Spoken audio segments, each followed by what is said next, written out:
फ़िलहाल सबसे पहले तो एक डिस्क्लेमर है कि जिन्होंने अभी-अभी पेपर दे के वो एग्ज़ामिनेशन हॉल से बाहर निकले हैं, वो अभी इस वीडियो को ना देखें। बाकी आप सीसैट वाला पेपर आराम से दे दो, उसके बाद ये सारी चीज़ें तो चलती रहेंगी। ठीक है? तो चलिए, जिन्होंने पेपर अभी नहीं दिया है, ये वीडियो उनके लिए है और पेपर देखना चाहते हैं कि कैसा आया है पेपर। तो अभी प्राइमा फेसी में हमारा ओपिनियन क्या है, उसको हम डिस्कस करना चाह रहे थे कि शुरू-शुरू में पेपर को पहली बार देख के कैसा लगता है? क्वेश्चंस कैसे आए हैं, कितना डिफरेंस रहा है पिछले बार से, क्या चेंजेस करने की ज़रूरत है, इन सब बारे में हम छोटी सी डिस्कशन करेंगे और एक बार पेपर को एनालाइज करने की कोशिश करेंगे एंड अगेन इनके डिटेल्ड सॉल्यूशन अभी आगे आने वाले वीडियोस में आएंगे। तो जिस हिसाब से अभी आप कुछ स्क्रीन पर अपने क्वेश्चंस देख रहे हैं, ये पॉलिटी के क्वेश्चंस हैं। बात की जाए पॉलिटी और इकोनॉमी की, ये जो सेट है, इस सेट में पॉलिटी का क्वेश्चन और इकोनॉमी का क्वेश्चन, पॉलिटी सबसे पहले है और इकोनॉमी सबसे लास्ट में है। ये दोनों ही क्वेश्चन, दोनों सब्जेक्ट्स के जो क्वेश्चन हैं, ये कॉन्सेप्चुअल है, मतलब कि अगर आपके बेसिक्स स्ट्रॉन्ग हैं तो आप इनको सॉल्व कर ले जाओगे। कुछ एक क्वेश्चंस हैं डेफिनेटली जो कि आउट ऑफ कॉन्टेक्स्ट या फिर आउट ऑफ बेसिक्स भी जा सकते हैं, बहुत फैक्चुअल हैं, बट स्टिल बहुत सारे ऐसे क्वेश्चंस आपको मिल सकते हैं।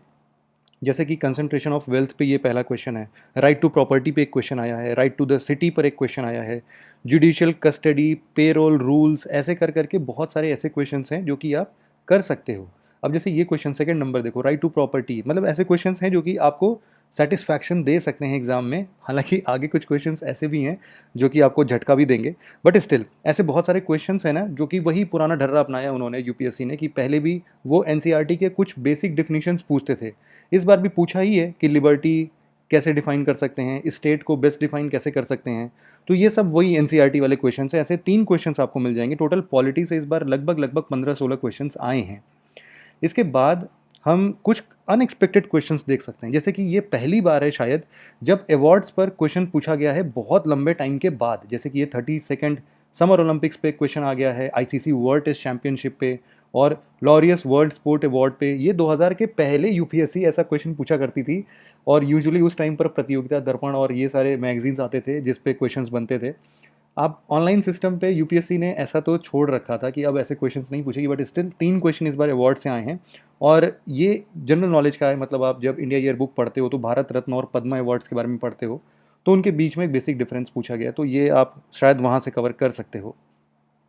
इसके बाद अगर हम आगे बढ़ते हैं, अभी फ़िलहाल पूरा ये पॉलिटी ही चल रहा है इसमें, और इसके बाद पेपर आ रहा है हमारा साइंस एंड टेक का।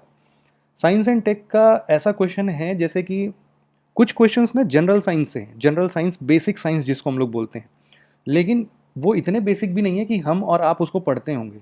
कुछ बहुत ज़्यादा फैक्चुअल हैं, जैसे कि यहाँ पर आप देखो बिस्फेनॉल, बीपीए और ट्रिक्लोसान। अब ये ऐसे वर्ड्स हैं जो कि बहुत लोग सुनते भी हैं, बट स्टिल बहुत सारे लोग हैं जो पहली बार ऐसे सुन रहे होंगे। लूसेंट जैसी बुक में और भी इधर उधर के जो हम मैगजीन्स पढ़ते हैं या फिर स्टेट पीसीएस में ऐसे क्वेश्चंस ज़्यादा देखने को मिलते हैं वैसे तो वो वाला है। यहाँ पर कुछ बेसिक क्वेश्चंस भी हैं जो कि आप इजीली सॉल्व कर सकते हो, जैसे कि सोडियम लैंप और एलईडी लैंप्स के बीच में क्या डिफरेंट है, क्योंकि स्ट्रीट लाइटिंग वगैरह में इन दोनों का यूज़ हो रहा है। करंट अफेयर्स के बेसिस पर देखा जाए तो करंट अफेयर से इस बार कंपेरेटिवली कम क्वेश्चन है ऑन एन एवरेज। जैसा कि हम समझते हैं कि 20-25 क्वेश्चन हमारे करंट अफेयर से आ जाते हैं, इस साल करंट अफेयर्स का उतना बड़ा दबदबा नहीं है। तो जिन्होंने साल भर बिल्कुल जम के करंट अफेयर्स पढ़ा होगा तो मे भी उनको थोड़ी सी निराशा हाथ लग रही होगी। आप लोग बोलोगे सर थोड़ी सी नहीं, बहुत सारी निराशा हाथ लगी, बट स्टिल करंट अफेयर्स के क्वेश्चन कम हैं इस बार। बेसिक्स और मतलब स्टैटिक पोर्शन पर क्वेश्चंस ज़्यादा हैं। साइंस एंड टेक पर डिसोल्यूशन ऑफ वाटर पर क्वेश्चंस आए हैं। सबसे इजी क्वेश्चंस कुछ ये हैं, जैसे 26 नंबर में आप देखो कि लाइट ईयर्स में हम एस्ट्रोनॉमिकल डिस्टेंसेस को क्यों मेजर करते हैं। तो ऐसे क्वेश्चंस हैं जो कि काफ़ी बेसिक्स हैं और कोई सॉल्व कर सकता है। अगेन यहाँ पर पॉलिटी के कुछ क्वेश्चंस आपको दिख रहे होंगे, जिन क्वेश्चंस की मैं जिक्र कर रहा था वो शायद ऊपर निकल गए हैं। फिर आता है इन्वायरमेंट प्लस ज्योग्राफी के क्वेश्चन। यहाँ पर जैसे सवाना ग्रासलैंड का क्वेश्चन है और एक क्वेश्चन ये आया हुआ है कि सबसे ज़्यादा वाटर कहाँ पर मिलेगा, जैसे ये reference to water on planet earth. अब ये ग्राउंड वाटर है कि रिवर, लेक्स, ग्लेशियर्स, इन सब में कैसे आते हैं, तो वो एक बार आपको पता होगा। सवाना ग्रासलैंड पर ये क्वेश्चन है ही, आपने देखा। कुछ ऐसे क्वेश्चन हैं जो कि आप शायद इतना नहीं पढ़ते हो, जैसे कि टैमरिन ट्री जो है वो साउथ एशिया में इंडेमिक है। अब ये एक ऐसा फैक्चुअल स्टेटमेंट है जो शायद ही कोई गेस कर सकता हो, तो जिसको पता है वही ऐसे क्वेश्चंस लगा पाएगा। ये थोड़े डिफिकल्ट हैं। ब्लैक कॉटन सॉइल हमेशा हम लोग पढ़ते हैं, उसके पे भी common question. Recombinant vector vaccine हमने अपने संडे एडिटोरियल्स में कवर किया था। बहुत सारे ऐसे क्वेश्चंस हैं जो कि हमने अपने प्रीलिम बूस्टर एडिटोरियल डिस्कशंस में कवर किया हुआ है आप उनको देख सकते हैं। और बहुत सारे ऐसे भी क्वेश्चंस हैं जहाँ पर हमने अपने जो पेड बैचेस हैं वहाँ पर बहुत सारी चीज़ें कवर की थी। तो ग्रेजुअली हम वो सारी चीज़ें भी आपके सामने लेके आएंगे। और अभी कुछ और सब्जेक्ट की बात करते हैं, जैसे मॉडर्न इंडिया। मॉडर्न इंडिया में 7-8 क्वेश्चंस आए हैं। और इसके बाद जनरल साइंस में मैंने ऑलरेडी बता दिया आपको कि टोटल ऐसे लगभग 11 क्वेश्चंस होंगे इस बार। 11-12 क्वेश्चंस हैं साइंस एंड टेक को लेके, जिसमें से 3-4 क्वेश्चंस बहुत बेसिक पर हैं, कुछ ऐसे बहुत फैक्चुअल हैं जैसे कि बिस्फेनॉल, ट्रिक्लोसान, ऐसा मैंने बताया, और कुछ कॉमन क्वेश्चंस हैं कि वाटर का डिसोल्यूशन, स्पीड ऑफ लाइट वगैरह वगैरह। और पर्माकल्चर बहुत बार हमने पढ़ा है। और कुछ इंडिया इसमें ज्योग्राफी और इन्वायरमेंट अगर दोनों पे बात करें तो ब्लैक कॉटन सॉइल पर क्वेश्चन आ गया है, और पाम ऑयल पर क्वेश्चन है, ईस्टर्न घाट के रिवर्स पर क्वेश्चन है, और लीस्ट वाटर एफिशिएंट क्रॉप्स कौन से हैं इसमें से न्यूयॉर्क डिक्लेरेशन ऑफ फॉरेस्ट पर है, बायोजियो केमिकल साइकिल्स, ब्लू कार्बन, ये सारी ऐसी चीज़ें हैं जो कि ब्लू कार्बन, बायोजियो केमिकल साइकिल, ये सब हम लोग हमेशा पढ़ते ही हैं। इसके बाद अगर हम लोग हिस्ट्री के पॉइंट ऑफ व्यू से बात करें तो हिस्ट्री में मीडिवल और एंशियंट हिस्ट्री से भी ठीक ठाक क्वेश्चंस आए हैं। एंशियंट हिस्ट्री में हड़प्पन सिविलाइजेशन से ही 2 क्वेश्चन 3 क्वेश्चंस आपको देखने को मिल जाएंगे। इसके अलावा मीडिवल हिस्ट्री से जो क्वेश्चंस हैं वो कुछ तो ऐसे हैं कि मतलब आपको सोचना पड़ेगा। एक तो साउथ इंडियन हिस्ट्री है वो, और साउथ इंडियन हिस्ट्री में आपको भी पता है कि जो भी नॉर्थ के लोग होते हैं उनको थोड़ा सा नाम रिमेंबर करना बहुत डिफिकल्ट होता है।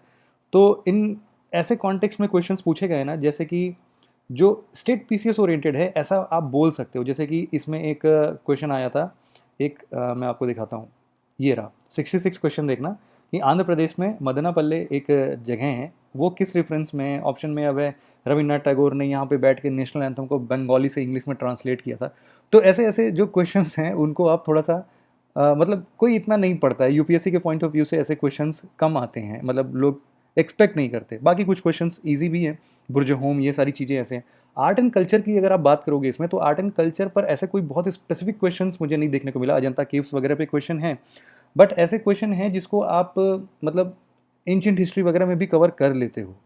तो इसीलिए यहाँ पर इतना कुछ स्पेशल नहीं है आर्ट एंड कल्चर से इस बार। इसके बाद इन्वायरमेंट के कुछ जो बॉडीज़ होते हैं, जैसे यूएनईपी वगैरह से क्वेश्चन है, ये मैंने आपको बताया कि बायोजियो केमिकल साइकिल्स पर क्वेश्चन आया है। और एक फेवरेट क्वेश्चन आप सबको पता ही है, बैक्टीरिया, फंजाई, वायरस, ये हमेशा आता ही आता है। एडिनो वायरस पर क्वेश्चन है, अभी वैक्सीन डेवलपमेंट में आया था, न्यूज़ में बहुत सारा था। फिर इसके बाद लास्ट में इस पेपर में इकोनॉमी के क्वेश्चन आप देख सकते हो। इसमें लगभग 12 क्वेश्चंस आप एक्सपेक्ट कर सकते हो इकोनॉमी से, 12-13 क्वेश्चन, कुछ इधर उधर ऊपर नीचे हो जाएगा। इसमें यहाँ से मिल जाएंगे आपको कि मनी मल्टीप्लायर क्या है, वही प्रीवियस ईयर में उन्होंने पूछा था, लिक्विडिटी पर क्वेश्चन आया था, वैसे ही यहाँ पर पूछा है। डिमांड पुल इन्फ्लेशन पर क्वेश्चन आया है। वाटर क्रेडिट क्या होता है, वो टर्म क्या है, उस पर आया है। लेंडर ऑफ लास्ट रिजॉर्ट किसको बोलते हैं, आरबीआई वगैरह को, उस पर क्वेश्चन आया है। बॉन्ड यील्ड पर क्वेश्चन है, हर बार, पिछले बार भी, मतलब बहुत बार ऐसा क्वेश्चन आ चुका है। फॉरेन करेंसी कन्वर्टिबिलिटी या फिर कन्वर्टेबल बॉन्ड्स जो होते हैं उन पे क्वेश्चन है। तो economy and polity, you can say कि a bit easier question, skewed towards basics, और साथ ही साथ बेसिक नहीं, आप अप्लाइड की बात कर सकते हो कि बेसिक्स में भी अप्लाइड, अगर आपकी कॉन्सेप्ट क्लैरिटी है तो definitely you can tackle these. तो पेपर मॉडरेट, इजी, टफ, ये डिपेंड करता है कि आपकी प्रिपरेशन लेवल कितनी है। कुछ questions out of the box हैं, वैसे यूपीएससी हर साल ऐसा करता है, तो इसीलिए हम नहीं बोल सकते कि इस बार उसने कुछ स्पेशल कर दिया। उसकी आदत है हर साल लोगों को चौंकाना, हर साल लोगों को डिमोटिवेट करना, बट स्टिल उसका ये पैटर्न है। इससे हमें डिमोटिवेट नहीं होना चाहिए। हमें पता है कि क्वेश्चंस ऐसे ही आने हैं, हमें प्रैक्टिस करनी चाहिए कि ऐसे क्वेश्चंस को हम कैसे टैकल कर सकते हैं। बहुत सारे क्वेश्चंस ऐसे हैं जो कि आपको डेफिनेटली मिल जाएंगे, आपने कहीं ना कहीं पढ़े होंगे, उससे भी आप सॉल्यूशन निकाल सकते हो। तो किसी के लिए पेपर इजी है, किसी के लिए पेपर मॉडरेट है, किसी के लिए पेपर डिफ़िकल्ट है, तो ये तो चलता ही रहेगा। बट स्टिल अगर आप लोगों को ऐसा लगता है कि पेपर डिफ़िकल्ट है